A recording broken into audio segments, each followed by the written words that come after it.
Awir Central prison sits on the outskirts of Dubai. It is where Dublin crime boss Daniel Kinahan, one of Ireland's most powerful organised crime figures, is now likely detained. The facility, which has been described as the Dubai version of Alcatraz, is just a 45-minute drive from the glitzy resort where Kinahan spent his final hours before his arrest on Friday. But the conditions at Dubai Central Prison could not be further from the five-star luxury that Kinahan has come to know during his time in the UAE.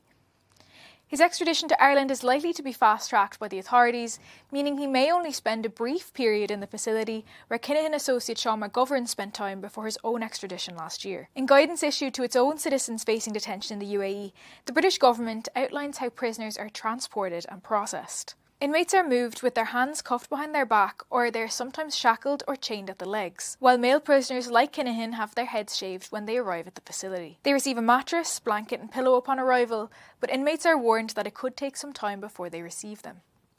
Visits from close family, which are at the discretion of the local authorities, can be cancelled at the last minute or cut short without warning. They take place behind glass and under the watch of a guard after visitors have been searched.